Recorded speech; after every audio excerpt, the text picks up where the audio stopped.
Frankenstein, Chapter 2. Chapter 2. We were brought up together.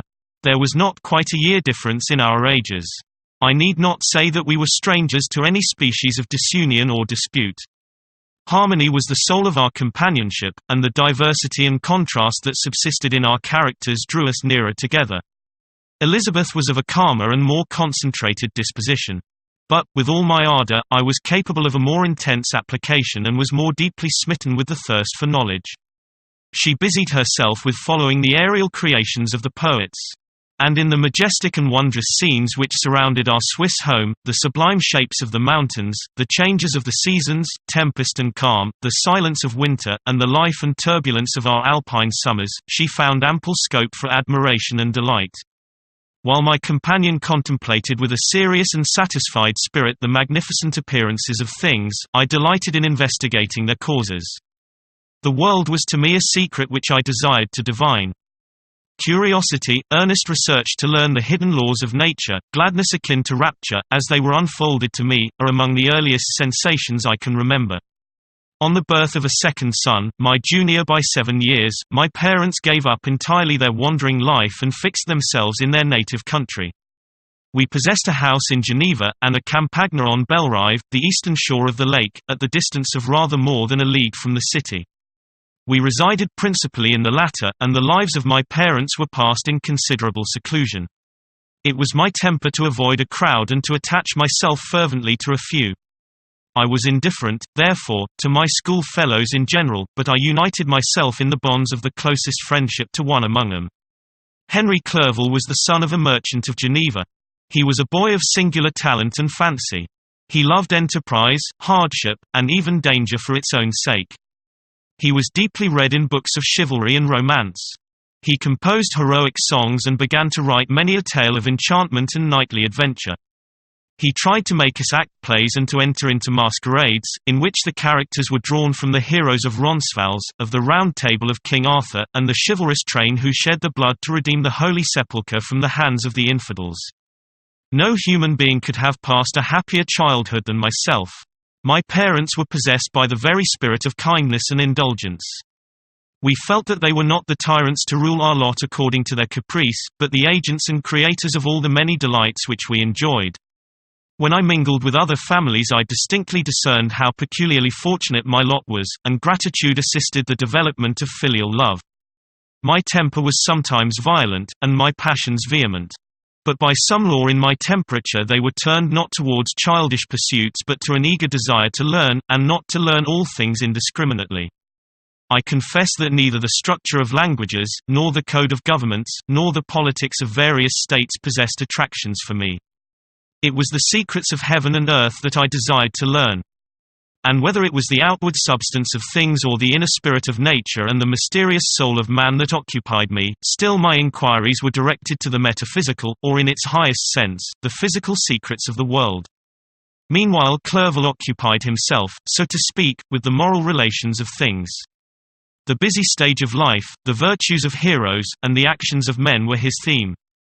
And his hope and his dream was to become one among those whose names are recorded in story as the gallant and adventurous benefactors of our species.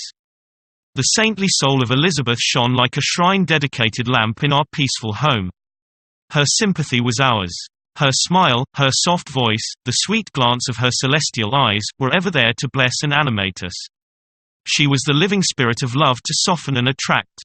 I might have become sullen in my study, rough through the ardor of my nature, but that she was there to subdue me to a semblance of her own gentleness. And Clerval, could aught ill entrench on the noble spirit of Clerval? Yet he might not have been so perfectly humane, so thoughtful in his generosity, so full of kindness and tenderness amidst his passion for adventurous exploit, had she not unfolded to him the real loveliness of beneficence and made the doing good the end and aim of his soaring ambition. I feel exquisite pleasure in dwelling on the recollections of childhood, before misfortune had tainted my mind and changed its bright visions of extensive usefulness into gloomy and narrow reflections upon self. Besides, in drawing the picture of my early days, I also record those events which led, by insensible steps, to my after tale of misery, for when I would account to myself for the birth of that passion which afterwards ruled my destiny I find it arise, like a mountain river, from ignoble and almost forgotten sources. But, swelling as it proceeded, it became the torrent which, in its course, has swept away all my hopes and joys. Natural philosophy is the genius that has regulated my fate. I desire, therefore, in this narration, to state those facts which led to my predilection for that science. When I was 13 years of age we all went on a party of pleasure to the baths near Thonan. The inclemency of the weather obliged us to remain a day confined to the inn. In this house I chanced to find a volume of the works of Cornelius Agrippa. I opened it with apathy. The theory which he attempts to demonstrate and the wonderful facts which he relates soon changed this feeling into enthusiasm. A new light seemed to dawn upon my mind, and bounding with joy, I communicated my discovery to my father. My father looked carelessly at the title page of my book and said, "Ah, Cornelius Agrippa. My dear Victor, do not waste your time upon this. It is sad trash." If, instead of this remark, my father had taken the pains to explain to me that the principles of Agrippa had been entirely exploded and that a modern system of science had been introduced which possessed much greater powers than the ancient, because the powers of the latter were chimerical, while those of the former were real and practical, under such circumstances I should certainly have thrown Agrippa aside and have contented my imagination, warmed as it was, by returning with greater ardor to my former studies. It is even possible that the train of my ideas would never have received the fatal impulse that led to my ruin. But the cursory glance my father had taken of my volume by no means assured me that he was acquainted with its contents, and I continued to read with the greatest avidity. When I returned home my first care was to procure the whole works of this author, and afterwards of Paracelsus and Albertus Magnus. I read and studied the wild fancies of these writers with delight. They appeared to me treasures known to few besides myself. I have described myself as always having been imbued with a fervent longing to penetrate the secrets of nature. In spite of the intense labor and wonderful discoveries of modern philosophers, I always came from my studies discontented and unsatisfied. Sir Isaac Newton is said to have avowed that he felt like a child picking up shells beside the great and unexplored ocean of truth. Those of his successors in each branch of natural philosophy with whom I was acquainted appeared even to my boy's apprehensions as Tyros engaged in the same pursuit. The untaught peasant beheld the elements around him and was acquainted with their practical uses. The most learned philosopher knew little more. He had partially unveiled the face of nature, but her immortal lineaments were still a wonder and a mystery. He might dissect, anatomize, and give names. But, not to speak of a final cause, causes in the secondary and tertiary grades were utterly unknown to him. I had gazed upon the fortifications and impediments that seemed to keep human beings from entering the citadel of nature, and rashly and ignorantly I had repined. But here were books, and here were men who had penetrated deeper and knew more. I took their word for all that they averred, and I became their disciple. It may appear strange that such should arise in the 18th century. But while I followed the routine of education in the schools of Geneva, I was, to a great degree, self-taught with regard to my favorite studies. My father was not scientific, and I was left to struggle with a child's blindness, added to a student's thirst for knowledge. Under the guidance of my new preceptors I entered with the greatest diligence into the search of the philosopher's stone and the elixir of life, but the latter soon obtained my undivided attention. Wealth was an inferior object, but what glory would attend the discovery if I could banish disease from the human frame and render man invulnerable to any but a violent death? Nor were these my only visions. The raising of ghosts or devils was a promise liberally accorded by my favorite authors, the fulfillment of which I most eagerly sought. And if my incantations were always unsuccessful, I attributed the failure rather to my own inexperience and mistake than to a want of skill or fidelity in my instructors. And thus for a time I was occupied by exploded systems, mingling, like an unadept, 1,000 contradictory theories and floundering desperately in a very slough of multifarious knowledge, guided by an ardent imagination and childish reasoning, till an accident again changed the current of my ideas. When I was about 15 years old we had retired to our house near Belrive, when we witnessed a most violent and terrible thunderstorm. It advanced from behind the mountains of Jura, and the thunder burst at once with frightful loudness from various quarters of the heavens. I remained, while the storm lasted, watching its progress with curiosity and delight. As I stood at the door, on a sudden I beheld a stream of fire issue from an old and beautiful oak which stood about 20 yards from our house.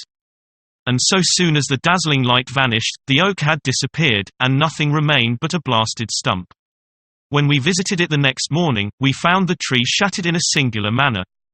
It was not splintered by the shock, but entirely reduced to thin ribbons of wood. I never beheld anything so utterly destroyed.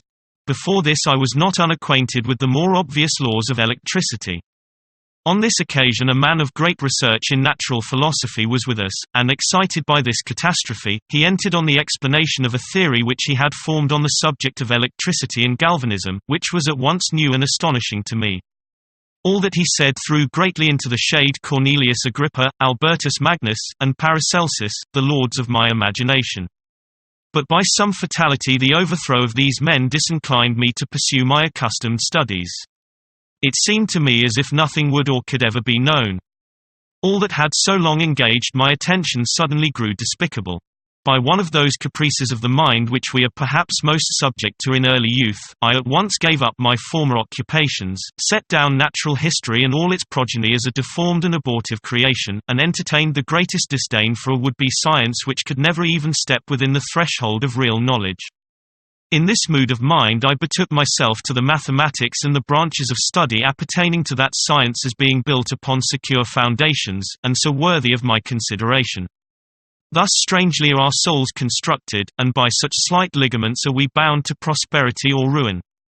When I look back, it seems to me as if this almost miraculous change of inclination and will was the immediate suggestion of the guardian angel of my life, the last effort made by the spirit of preservation to avert the storm that was even then hanging in the stars and ready to envelop me. Her victory was announced by an unusual tranquillity and gladness of soul which followed the relinquishing of my ancient and latterly tormenting studies.